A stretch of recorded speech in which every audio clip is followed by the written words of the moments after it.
Hi friends, good morning. இந்த பூ பாருங்கள், ஜாதி மல்லி பூ எவ்வளோ அழகாக இருக்குது. இந்த பூ ரொம்பவும் அகலமாக இருக்கும். நர்சரியில் வாங்குகிற ஜாதி மல்லி செடியில் இருக்கிற பூ இவ்வளோ அகலமாக இருக்காது. அது ரொம்ப ஒல்லியாக இருக்க மாதிரி தான் இருக்கும்.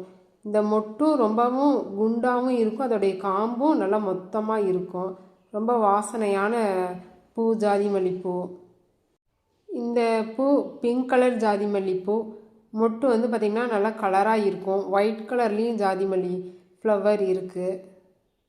இந்த செடிக்கு நல்ல பெரிய பந்தலாக நம்ம போடணும். செடி ரொம்பவும் படர்ந்து வளரும். செடியிலேருந்து பூக்கள் நமக்கு நிறைய கிடைக்கும். இந்த செடியிலேருந்து நம்ம ஒரு கட்டிங்ஸ் எடுத்து நட்டு வச்சு வளர்த்தாக்கவே செடி நல்லா வளரும். மழை காலத்தில் நிறைய பேர் என்கிட்ட குச்சி வாங்கிட்டு போயிட்டு வச்சு வளர்த்துருக்காங்க. வருஷத்தில் ஒரு டைம் நம்ம இந்த செடியை கட் பண்ணி விடணும். Thank you friends.